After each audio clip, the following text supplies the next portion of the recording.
Hello, beautiful people. Welcome back to my channel. This is your girl, Mommy So True. How y'all doing? You guys, I am here with a video today sharing some insights, some words of wisdom to help you through this day. You guys, we all of us, me, you watching, the people in the comments, the people all the other survivors out there, all the other thrivers out there, we got bombed by a narcissist in some kind of way. Whether it was a parent or a spouse, you got bombed by a narcissist. This person literally brought a world war into your life. Just like me, so many of you went through this crazy connection with somebody. You met this person and they blew you away. You literally probably tried not to fall in love with the narcissist in the beginning, but they blew you away some kind of way. They figured out a way. They wiggled their little wormy, squirmy butt into your life. And eventually in the relationship, although you were being abused, you stayed. You tried to stick through. You took them back. You were so connected and drawn to this person. This term psychologically is known as a trauma bond. This is what made you feel so obligated to stay, so obligated to hang on, so obligated to fight. To me, I do not associate love with the word trauma bond. I think trauma bond and love is different. Just because you were trauma bonded to a narcissist does not mean that you didn't actually love that person. Because I'm not going to sit here and take away the love that someone felt for someone else. That's just not what I do. So you guys, this video is mainly focused on trauma bond. I am going to talk about trauma bond to you because there's a reason why so many of us felt obligated. So many of us feel obligated to try again, even when we know we're trying to heal or recover. We end up back in that cycle somehow. We fall for a Hoover or something happens and we feel like we need that love from that person. We need them. We want them. We want them around. We want to hear their voice again. We want them in our beds again. We want them at home. There are so many different feelings that come early on. And I may not be talking to those who are already past this and have already broken their trauma bond, but so many people out there are still dealing with this trauma bond. So many people out there are struggling. They are confused with being trauma bonded and actually just having love for this person. Okay? Having a trauma bond means that you have a connection with an abuser. The attachment is a reflection of them doing you dirty and then turning around, acting like everything is okay just to trick you back to stay, giving you a little bit of good just to keep you hanging on, which a lot of you know that term as breadcrumbing. Okay, just feeding you enough just to keep you in that relationship, just to keep it going, just to keep it going. You end up living in this repeated vicious cycle of emotional abuse and physical abuse that gets resolved with positive reinforcement. And that positive reinforcement when you're dealing with a narcissist is them silencing themselves after they've done something to you. They go silent. They don't want to talk about it. They don't want to address their actions. If anything, they want to talk about your reaction to their abuse, but never address the abuse. A trauma bond can be extremely hard to see and very, very, very hard to break from. If you don't understand what's happening and if you don't understand that that's what you're dealing with, you may be stuck there for a longer time than you need to be. So many people feel the connection that they have with a narcissist is them being in love or the narcissist being in love with them, or that's their soulmate. That's that connection. That's not what that is. A trauma bond is really seriously a spiritual tie. This is a soul tie that you have with this person who carries a demonic spirit. A narcissist is possessed, you guys. I don't care how much mental we talk. I'm going beyond the mental. This is a spiritual battle. You're dealing with somebody who was sent in your particular life for a reason. That particular reason was to take you out of here, kill you, destroy your life, Whether they gave you children, gave you money, set you up in a business, it don't matter. The main intent was to make sure that while you're looking at all of that, you feel completely ripped apart and empty. When you get to a certain stage of healing, dealing with this, you begin to realize you cannot associate the word love with the narcissist. You cannot associate the word love with the narcissist. What you need to associate that with now is the word trauma bond. That's not the same as being in love. You might have loved the narcissist, but they do not love you. They did not love you back. Nothing about everything they've done to you and how they've made you feel is love at all. What they did was take you through the 7 signs of trauma bonding. They love bombed you. At the start of the relationship, they set a real nice, comfortable trap for you, made you feel so loved, made you think that this person was so immaculate. You was like, man, I can't wait to marry this man. They seem to be the man I've been praying for. This woman seems to be an amazing woman. She's gorgeous. She's smart. She got it going on. Didn't know that she would be trying to kill you one day, trying to rip your manhood away from you one day. Had no idea that she would have children with you just to make you feel horrible about having children with her, just to make you regret wanting to have children with her or wanting to be in any type of co-parenting situation ever. They took you through the trust and the dependency phase of a trauma bond where they built trust with you. They found ways to make sure that they could lock it in with you because you're so trustworthy and you're so trusting that all they had to do was find a way to make you believe that they were a reflection of that. And in that, you became dependent on the narcissist. So now your brain is wired to depend on the narcissist. Everything that went wrong in the relationship, every situation that you found yourself in, every little problem that came in the midst of y'all, you found yourself defending the narcissist. You found yourself trying to make a way where you would put yourself as the blame just to make peace. You would find your flaws and your faults and just forget what they did. Forget the abuse and ignore it. Find a way to just tug it under the rug, just to keep peace at home, just to keep mom and dad happy, just to avoid being called the bad child. The narcissist did everything they could in the beginning to make you depend on them heavily for love and validation. Heavily. You hear that word? Heavily. Like a ton of bricks. They learned you to the T. They learned everything they learned everything about you that anyone needs to know to get you to fall completely flat-faced in love. They told you things like, my love is so strong for you. I've never felt this way before. They told you things like, I've never met someone who makes me feel the way that you make me feel, and I would never let you go. I will always be here for you. We will always be here. We will always get through everything together. They looked you dead in your empathetic face and told you that. And you believed it. You built trust on that. You started to depend on that. So then here you are now dishing out your money.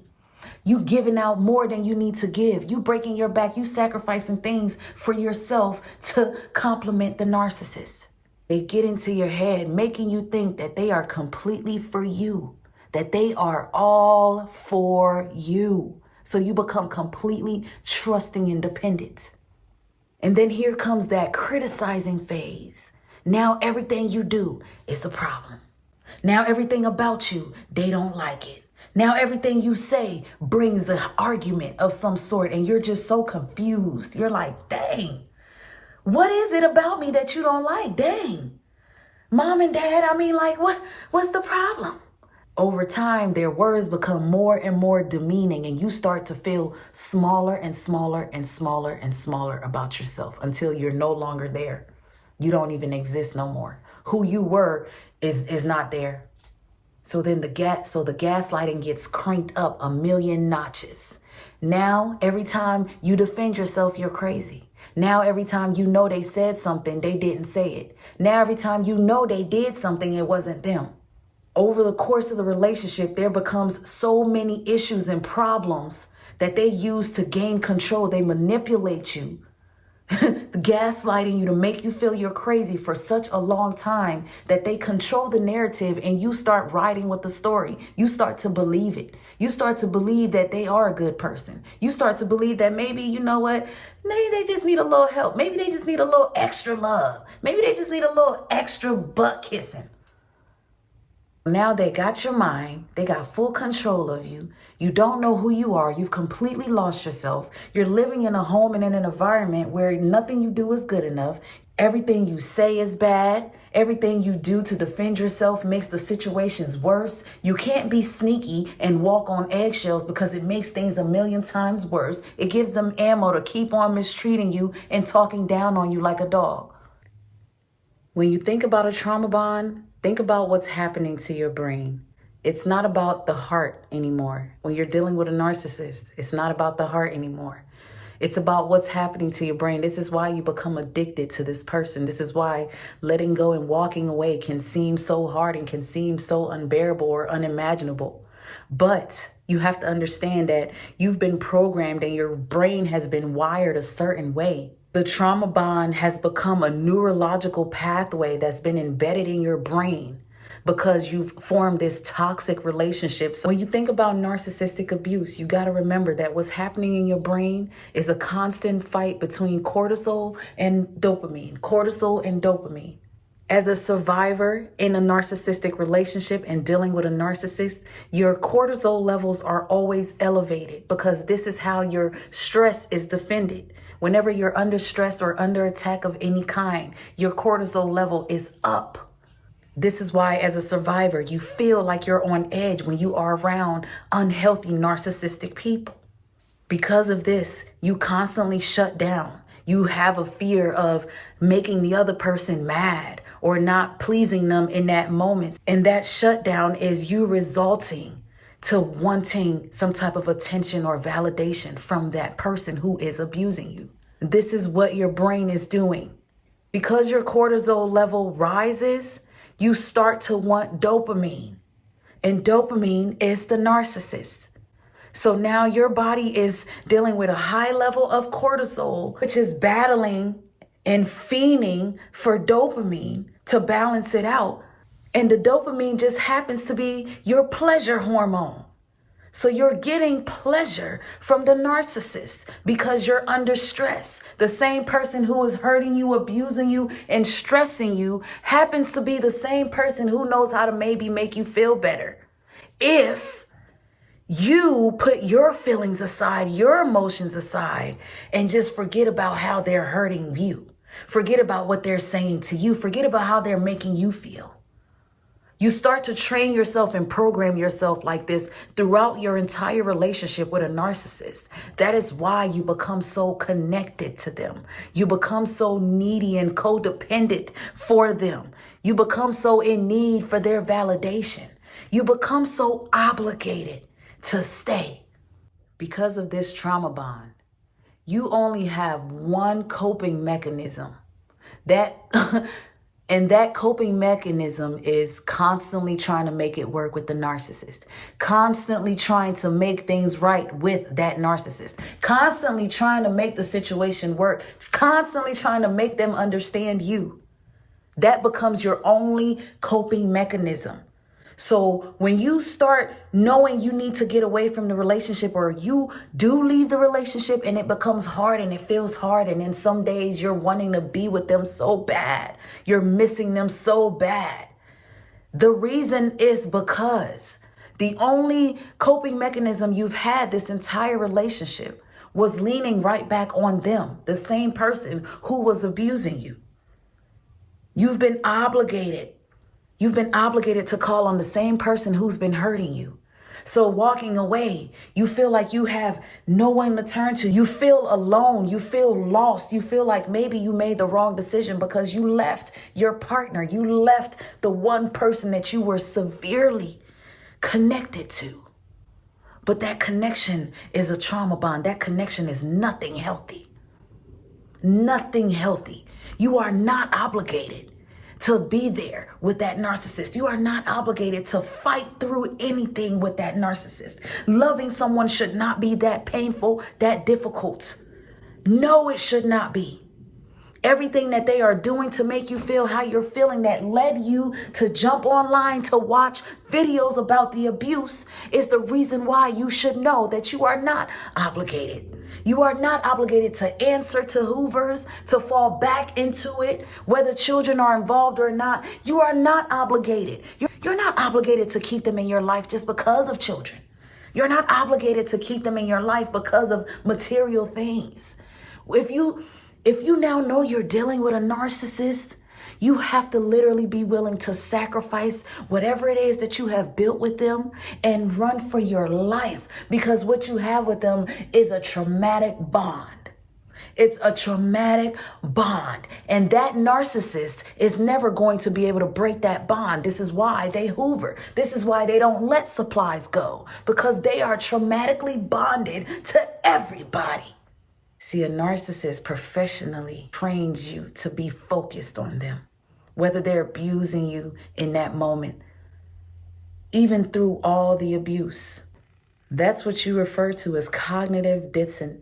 That's what you refer to as cognitive dissonance. You're like, oh, I love him. Oh, I just need to try. Oh, we have such a great connection. Oh, I need to fight. Oh, I need to try harder. Oh, our children. Oh. That's that dopamine in your mind making you comfortable to feel like you need the narcissist. You do not need that fool. They need you, but you shouldn't even care about that. And you guys, that is my breakdown of a trauma bond and what's going on with the narcissist. And this is why so many of us felt obligated to stay and try. But guess what? We're thriving. We're over that. And if you're not there yet, you're going to get there. I believe in you. You will get there. You're on your way. You watched this video today. So now these words and these thoughts are going to go through your mind. You guys, I am here for you. Book a life coaching session with me. I'm here to guide you, help you understand what's happening, help you go through this. You're not alone. You're not alone. You guys, thank you so much for this wonderful, growing, and beautiful community. We are still thriving. We are still winning. Stay tuned, you guys. I will see you next time. Sending so much love and so much light to all of you.